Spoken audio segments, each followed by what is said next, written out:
host Clinton Windvogel. Today is the second video in our Chronicles of the Coast series.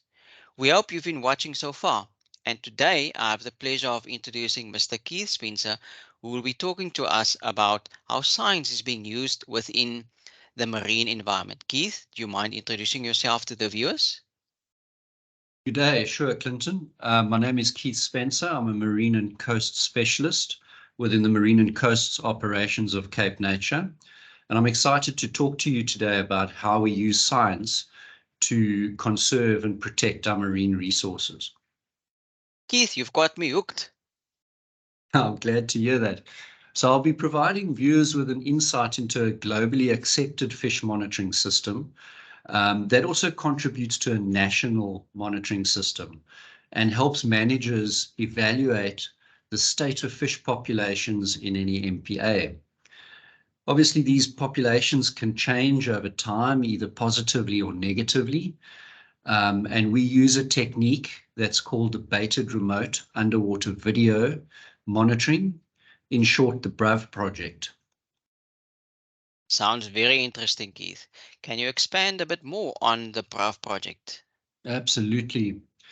The aim is to count the number of different fish species that are attracted to a baited canister over a specific time period.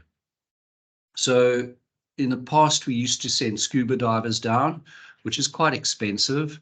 But today we use a video that is attached to a metal frame, and it's positioned about a meter away from a baited canister, which attracts the fish towards that baited canister.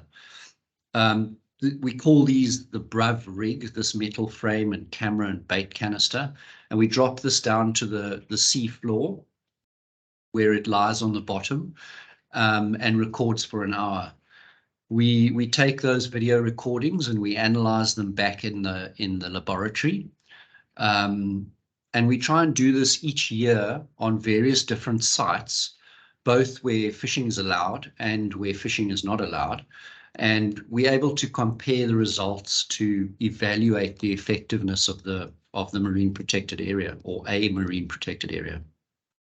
This is awesome work that you and the team are doing, Keith. So you mentioned that a lot of data is collected during this video recording. So what are the results that this data shows?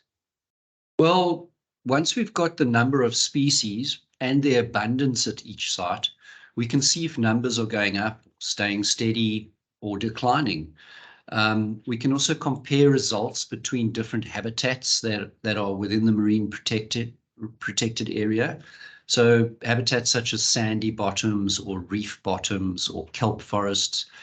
We can also take the results and compare them between different marine protected areas.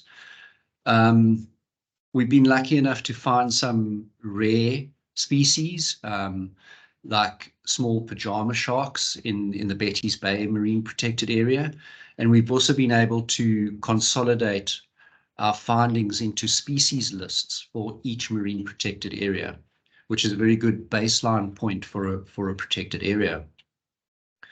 We also pick up rarer and commercially important species, and we can draw from the results that it indicates that the marine protected area is an important refuge for these important species, and even their juvenile, their young, after breeding, spread from this protected area into the surrounding areas, which obviously make the commercially important species available to anglers and communities that fish for them. Thank you, Keith. So having all the results at your fingertips, what would you recommend to other conservation agencies? Well, it's critical that each MPA uses this method in a consistent manner, which will allow us to be able to compare the results from each MPA to each MPA. Obviously, we know that the cold West Coast is going to be very different to the warm KwaZulu-Natal coast, but the method is sound and it also is cost effective. It's not very expensive to do. And it provides each manager of each protected area valuable information to be able to evaluate changes and effectiveness of protection mechanisms. That sounds very interesting, Keith. So I believe you've got a short video clip just illustrating of exactly how the BRAV project works. Yeah, please, let's have a look at this short clip. It's a typical piece of video. There you can see the baited canister in the middle of the screen. And obviously this is putting scent out into the water and attracting, in this case, a lot of striped pajama sharks and a leopard pajama shark down in the bottom there.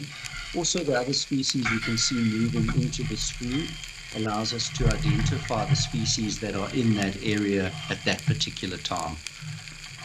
So that's typically how we would look through an hour-long video and record species. That's quite interesting and informative at the same time, Keith. Thank you very much. Anything else you want to add on before we close off?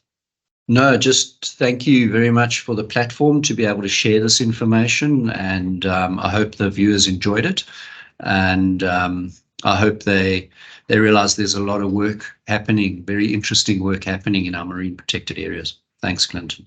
Thank you very much. And viewers, we would like to invite you and to remind you of tomorrow's video of Chronicles of the Coast, where we will be showcasing combating crime within the marine environment. And keep this screens and your screens on. So we will be back tomorrow. Thank you and goodbye.